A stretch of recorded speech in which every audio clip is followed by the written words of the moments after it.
The Connect and Do programme began in 2016. It basically began from a 10-week pilot. We had funding to do whatever we wanted, basically. A bank gave us some money and told us that we could spend it however we wanted to. And we decided to do some art in a space.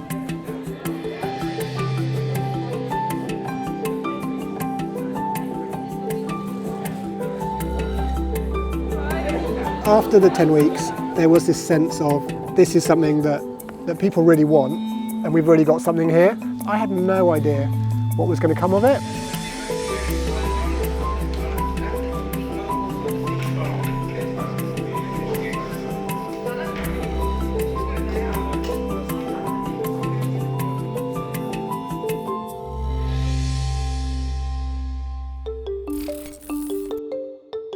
So my name's Jake, and I'm the practice lead for community development at Certitude.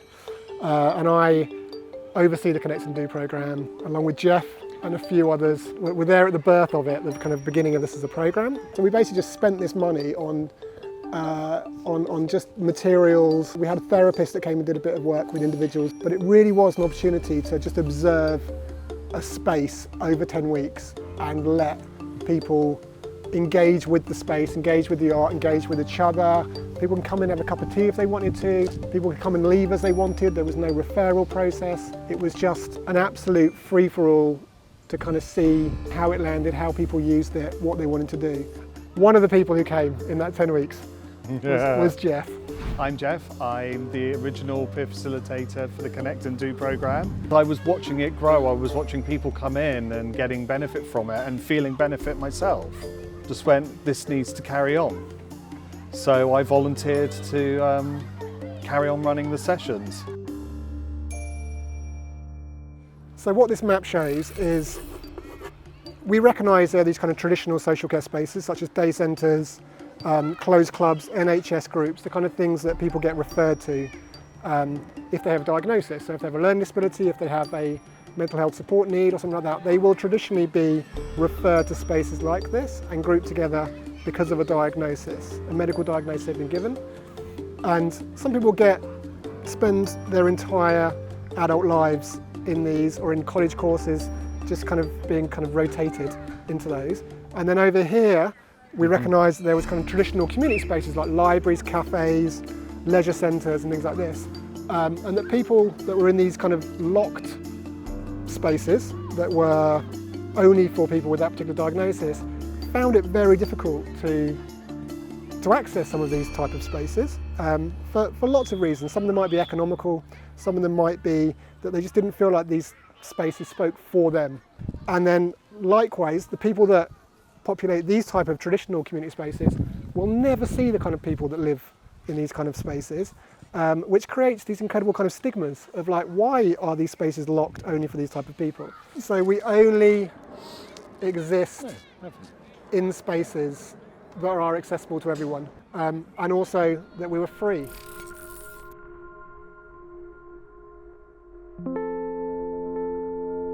I'm Andy Key and I'm a community visual artist.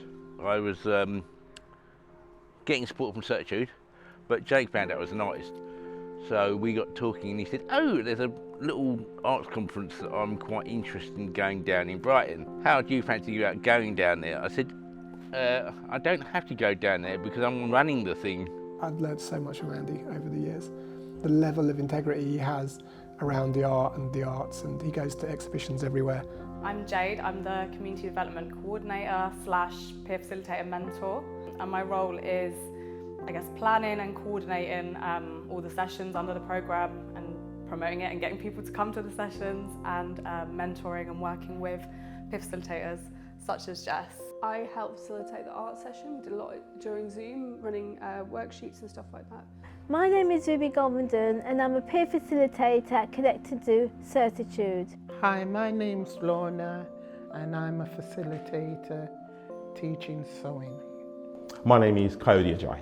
I help to co-facilitate some of the sessions, sometimes help read the questions out and just kind of help to be a presence in the group. Yes, I'm Angela Dinnell and I have my own little brand of stuff that I do called ARD Art. But I do workshops as well, not just here, but I do them also at Vauxhall. But it's quite a nice little group here. We've got a nice little thing going on, you know. So yeah, it's all right. I really enjoy it, and they enjoy it too. That's the thing, you know. It's a way of expressing yourself, and it makes them happy. So it makes me happy. I do like a lot of drawing at this book. All these drawings and things like that at the book, and copy it. Someone else to help me with it. Sometimes I struggle to do it, but I tried in the end. I'm Andrea, and I'm a care support worker, and I come here every week with Depot, who I support for 5 hours on a Wednesday. And we come, when we arrive, we have a cup of tea, don't we, Deep? And yeah, it's for the music workshop. That was the first reason that we started coming here. The problem whenever you do anything like courses, you do the courses and then everyone disappears. I said, well, maybe might be the next idea. You actually have a little art space where we can actually, so people can still do stuff rather than 10 days or 10 weeks and then everyone disappears. Regardless of whether you have a learning disability, if you have a mental health support need, if you're a support worker, if you're a paid member of staff, if you've just walked in off the street, it's like there's this levelling of everyone here in this space is equal. I've always compared it to driving a bus. You're the bus driver because you have the skills to move the bus, but you have no purpose unless you have passengers. The passengers give you your purpose. Some of the sessions are based here in Stockwell, and some of the sessions are on Zoom. So I was having some anxiety previously, so I decided to attend some of the Zoom sessions first, and I found the sessions really kind of appealing and relaxing, so that was kind of first introduction. Before I came here, I was some of the workshops had shut down that I was doing. I was feeling quite isolated at home all the time. Here you're interacting, it makes a big difference, you know. I like coming to the centre, a lot of people. People are friendly, you know, and I come on I like to do more activities. If you get fed up, always have someone to help me.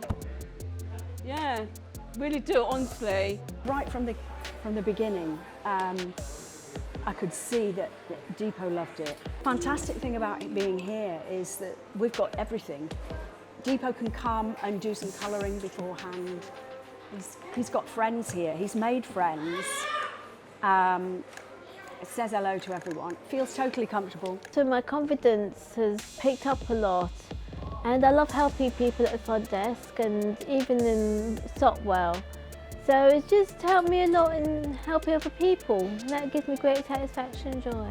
So I said, just because you have a disability or you get anxious or whatever, that doesn't mean that you can't make art with a group and have a great time.